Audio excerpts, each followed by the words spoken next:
कोकणात घडणाऱ्या घडामोडींची इत्थंभूत माहिती देणारे प्रसार माध्यम म्हणजेच माझे कोकणमध्ये तुम्हा सर्वांचं मनपूर्वक स्वागत आहे। नमस्कार, मी सागर कदम। तुम्ही पाहत आहात माझे कोकणचे प्राइम टाइम बुलेटिन। बातमीपत्राला सुरुवात करण्याआधी पाहूयात महत्त्वाच्या हेडलाईन्स। राज्यामध्ये कोरोनाचे कमबॅक। सिंधुदुर्ग जिल्ह्यात आढळला कोरोनाचा रुग्ण। 41 वर्षीय व्यक्तीला कोरोना व्हेरिएंट JN1 ची लागण। चिपळूणमध्ये धक्कादायक घटना। भरधाव एसटीने युवकाला चिरडले। अपघातात युवक जागीच ठार। महाडमध्ये अपहरण झालेल्या तरुणाचा मृतदेह सापडला। मृतदेह सापडल्याने रायगडमध्ये एकच खळबळ।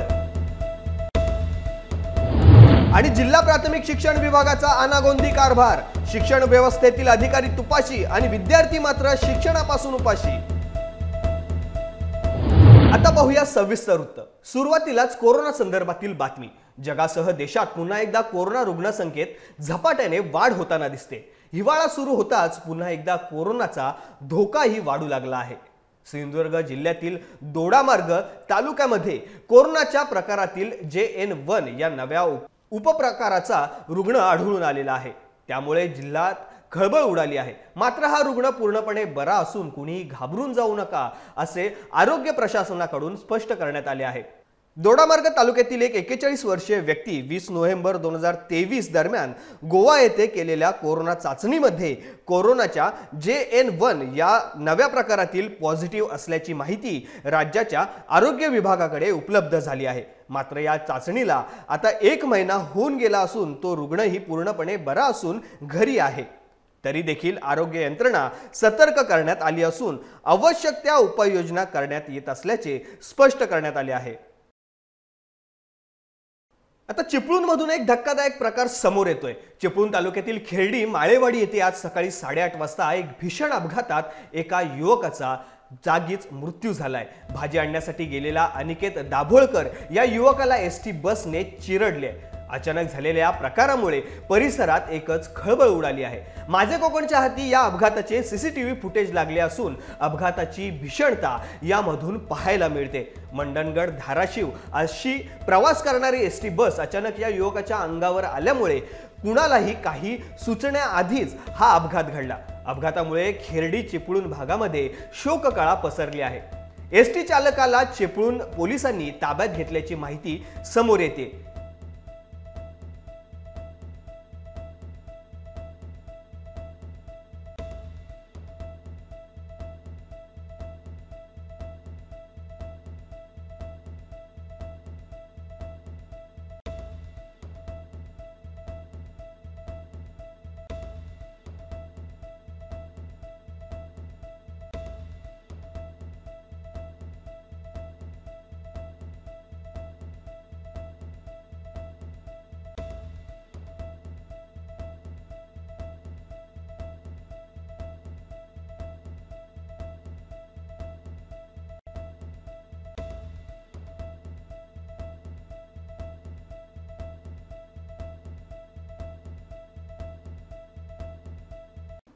महाडमधून एक धक्कादायक बातमी समोर येते। रायगड जिल्ह्यातील महाड तालुक्यातील किल्ले रायगड परिसरातील एका गावातील एक अल्पवयीन तरुणी 19 डिसेंबरच्या सकाळपासून महाड ST स्टँड परिसरातून हरवल्याची तक्रार मुलीचे वडील तुकाराम धोंडीराम गोरे यांनी दाखल केली होती। तसेच वडिलांच्या तक्रारीनुसार पोलिसांनी अज्ञात आरोपी विरोधात मुलीचे अपहरण केले असल्याचा गुन्हा देखील दाखल केला होता। सदर घटनेचे गांभीर्य ओळखून पोलिसांनी आपली तपासाची चक्रे वेगाने फिरवल्यानंतर गुरुवारी 21 डिसेंबर रोजी सकाळी या मुलीचा मृतदेह महाड शहराजवळील केंबुर्ली गावाच्या हद्दीतील मुंबई गोवा राष्ट्रीय महामार्ग लगतच्या निर्जन ठिकाणी झाडीमध्ये आढळून आल्याने एकच खळबळ उडाली आहे। सदर मृतदेह पोलिसांनी ताब्यात घेऊन ग्रामीण रुग्णालय महाड येथे शवविच्छेदनासाठी पाठवला आहे। पुढील तपास महाड शहर पोलीस करत आहेत। उपराष्ट्रपती आणि राज्यसभेचे अध्यक्ष जगदीप धनखड यांची भ्रष्ट नक्कल केल्याचे प्रकरण आता चांगलेच तापले आहे। ही नक्कल किंवा मिमिक्री तृणमूल काँग्रेसचे खासदार कल्याण बॅनर्जी यांनी संसदेबाहेर केली होती। सिंधुदुर्गात या घटनेचे तीव्र पडसाद उमटलेत। सिंधुदुर्ग नगरी येथे आज भाजपकडून आंदोलन छेडण्यात आले। यावेळी इंडिया आघाडी विरोधात जोरदार घोषणाबाजी करण्यात आली। उपराष्ट्रपति जी का अवमान नहीं। जिल्ह्यातच नव्हे तर संपूर्ण देशभर जिल्हा मुख्यालयाच्या ठिकाणी आज अशा एका निषेध आंदोलनाचं आयोजन केलेलं आहे की संसदेला जे काही पावित्र्य आहे संसदेचे ते भंग करणाऱ्या घटना गेल्या काही दिवसांमध्ये विरोधकांकडून घडत आहेत। सन्माननीय उपराष्ट्रपती साहेबांच्या व्यक्तिमत्वाची भ्रष्ट नकल करत एका तृणमूल नामक पक्षाच्या एका कल्याण बॅनर्जी नावाच्या खासदाराने संसदेच्या आवारामध्ये त्यांची नक्कल केली आणि त्याहूनही अत्यंत वाईट असं दुर्दैवी असं आहे की जे पंतप्रधान पदाचे संभाव्य उमेदवार असं विरोधी पक्ष म्हणतंय त्या बंटी उर्फ राहुल गांधींनी त्याचं व्हिडिओ चित्रण केलं आणि ही गोष्ट अत्यंत काळिमा फासणारी आहे आपल्या संस्कृतीला। जो भारत विकसित भारताची संकल्पना घेऊन भारतीय जनता पार्टी 2047 पर्यंत भारताला वेगळ्या दिशेने नेतोय आणि अशा परिस्थितीमध्ये जर असे दरिद्री मानसिकतेचे विरोधक आपल्याला मिळाले की जे चांगलं काम करणाऱ्या संविधानिक पदावर असणाऱ्या लोकांची नक्कल करणार, संसदेच्या बाहेर चांगलं विधायक काम कोणतं करणार नाही, तर भारतीय जनता पार्टी किंवा देशातील सगळीच जनता त्यांच्या विरोधात उभी राहील, त्यांचा निषेध करेल आणि अशा पद्धतीचं निषेध आंदोलन आपण या ठिकाणी करत आहोत। भाजपने राहुल गांधींविरोधात घोषणा देत घटनात्मक पदांवर असलेल्या लोकांचा अपमान करण्याची विरोधकांची परंपरा असल्याचे म्हटले आहे। तृणमूल काँग्रेसचे खासदार कल्याण बॅनर्जी यांनी राज्यसभेचे सभापती जगदीप धनखड यांची नक्कल केल्यानंतर विरोधकांवर निशाणा साधत भाजप नेते आज राज्यभर निषेध व्यक्त करताना दिसत आहेत। ठाणे विश्रामगृहाबाहेर भाजप कार्यकर्ते खासदार कल्याणी बॅनर्जी, राहुल गांधी आणि डझनभर विरोधी खासदारांविरोधात बॅनर आणि पोस्टर घेऊन आंदोलन करत आहेत।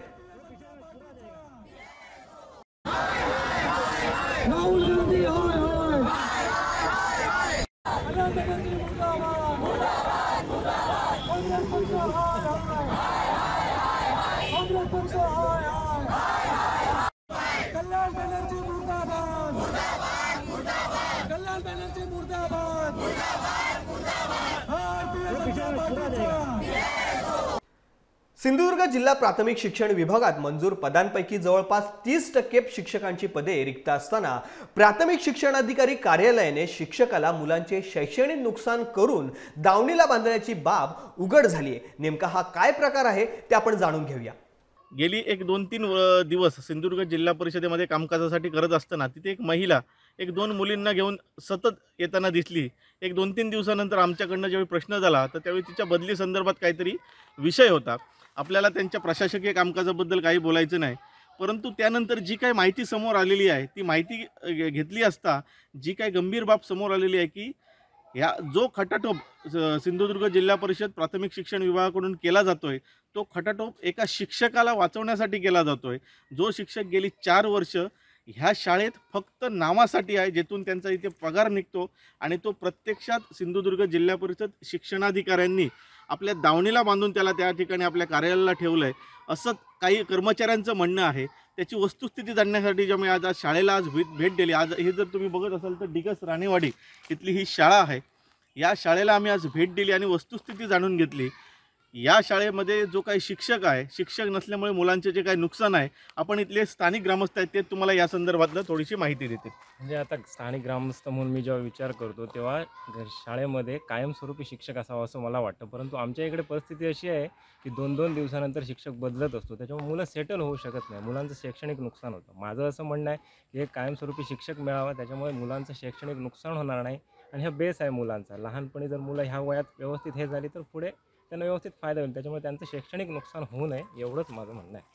आता महत्त्वाची बाब म्हणजे जो मुद्दा आहे या ठिकाणी सिंधुदुर्ग जिल्ह्यामध्ये ज्यावेळी 451 शिक्षक आंतरजिल्हा बदली होऊन गेल्यानंतर सिंधुदुर्ग जिल्ह्यात एकूण 3813 शिक्षक पदांपैकी 1117 असा काहीतरी आकडा आहे, एवढी रिक्त संख्या शिक्षकांची झाली आणि त्याच्यामुळे जवळपास 120 शाळा काहीतरी ह्या विनाशिक्षक झाल्या होत्या।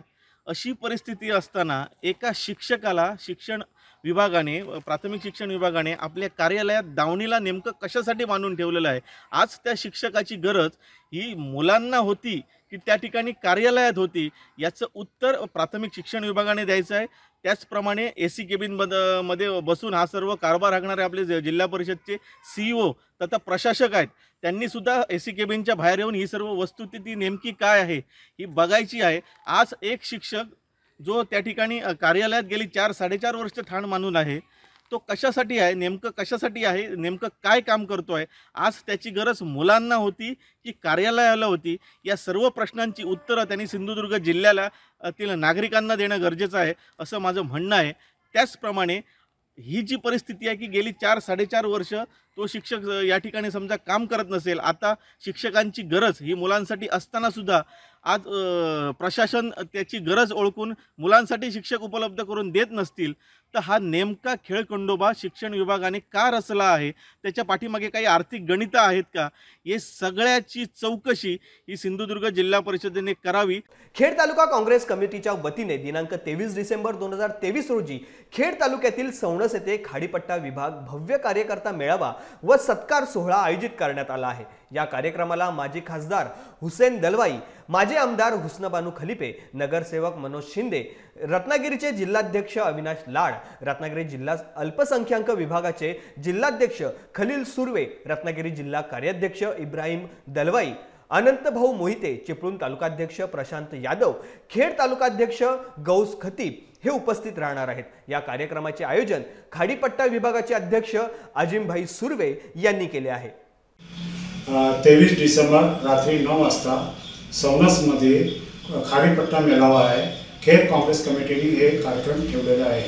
तिथं उपस्थित होणारे चीफ गेस्ट आहेत हुसेनभाई दलवाई, हुस्नाबानू खलिफे, मनोज शिंदे, त्यानंतर प्रशांत यादव, इब्राहिम दलवाई आणि भाऊ मोहिते आणि आपले तालुका अध्यक्ष तिथे उपस्थित राहणार आहेत गोसभाई खतीब आणि खाडीपट्ट्यामध्ये अजिमभाई सुर्वे यांच्या निवासस्थानी एवढं भव्य कार्यक्रम आपला होणार आहे तिथे. म्हणून सर्व खेड तालुक्यांची माझं निवेदन आहे की तुम्ही सर्वांनी उपस्थित तिथे राहावं असे आम्हाला मी सर्वांना शुभेच्छा देतो. थंडीमध्ये कोकणातील निसर्गाचा अद्भुत नजारा पाहायला मिळतो आहे. सध्या कोकणात सर्वत्र दाट धुक्याची चादर पसरली आहे. कोकणातील नागमोडी वळणं दाट धुक्यात हरवली आहेत. कोकण स्वर्गवत वाटावा असा माहोल सध्या कोकणात आहे. रत्नागिरी जवळच्या निवळी घाटातील धुक्याचा नजारा डोळ्यांचं पारणं फेडणारा आहे. पाहुयात धुक्यात हरवून जाणाऱ्या निसर्गाचं विलक्षण दृश्य.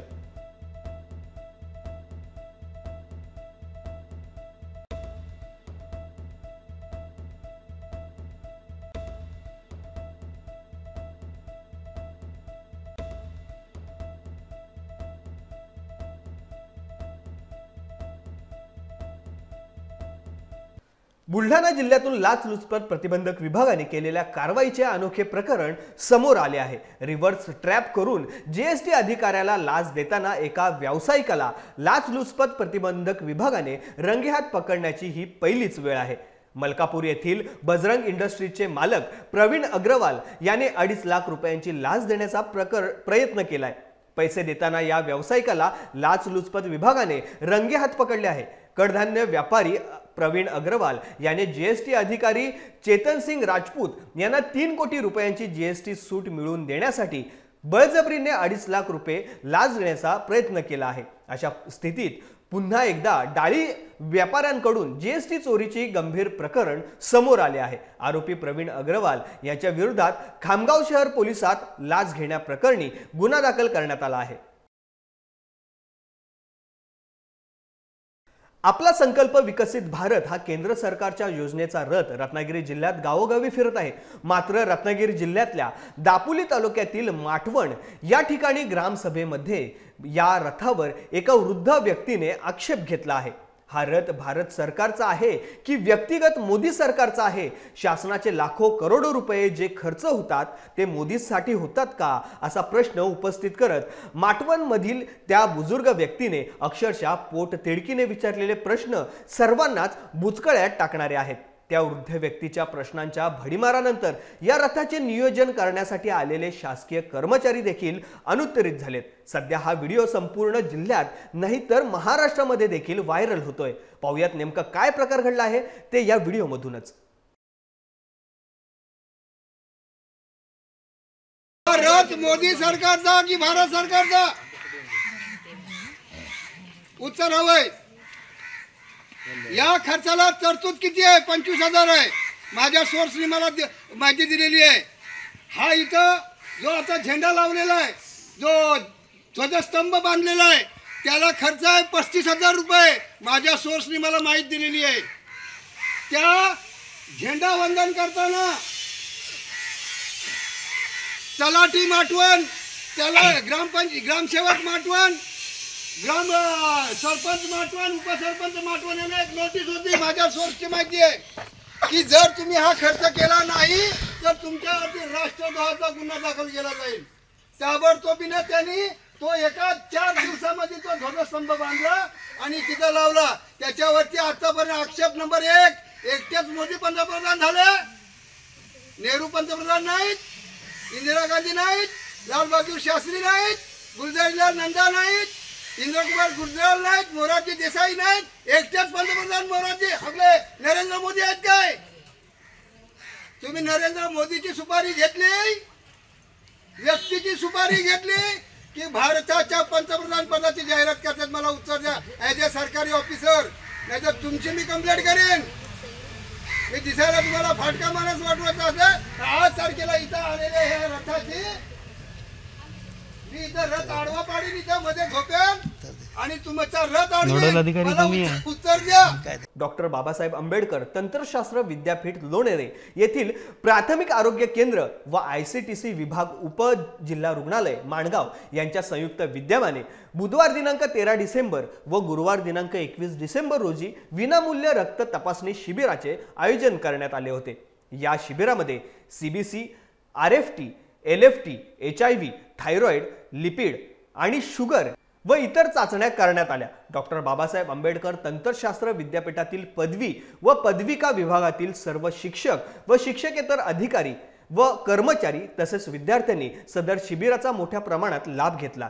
हे शिबिर यशस्वी करण्याकरिता विद्यापीठाच्या प्राथमिक आरोग्य केंद्राच्या समन्वयक डॉक्टर सोनाली म्हात्रे, वैद्यकीय अधिकारी डॉक्टर मंजुषा नलबलवार व डॉक्टर त्रिशिला वाघमारे तसेच प्राथमिक आरोग्य केंद्राचे सर्व कर्मचारी तसेच उपजिल्हा रुग्णालय माणगाव येथील कर्मचाऱ्यांनी विशेष परिश्रम घेतले आहे.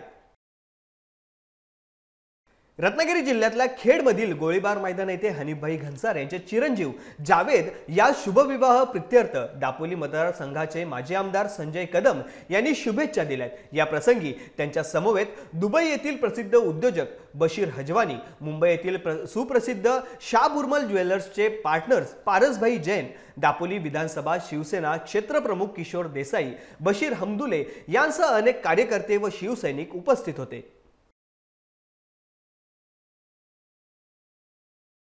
न्यू इंडिया इन्शुरन्स कंपनीचे विकास अधिकारी हनीफजी घनसार यांच्या मुलाच्या विवाह प्रसंगी शुभेच्छा देताना राष्ट्रवादी काँग्रेस पार्टीचे प्रदेशाध्यक्ष तथा खासदार सुनीलजी तटकरे साहेब, दुबई स्थित उद्योजक श्री बशीरभाई हजवानी, दापोली तालुकाध्यक्ष तथा दापोली अर्बन बँक अध्यक्ष श्री जयवंत जळगावकर देखील उपस्थित होते. या बातमीसह आता बातमीपत्रामध्ये वेळ झाली इथेच थांबण्याची. कोकणात घडणाऱ्या घडामोडींची इत्तमभूत माहिती मिळवण्यासाठी आणि अपडेट्स मिळवण्यासाठी तुम्ही पाहत राहा फक्त माझे कोकण.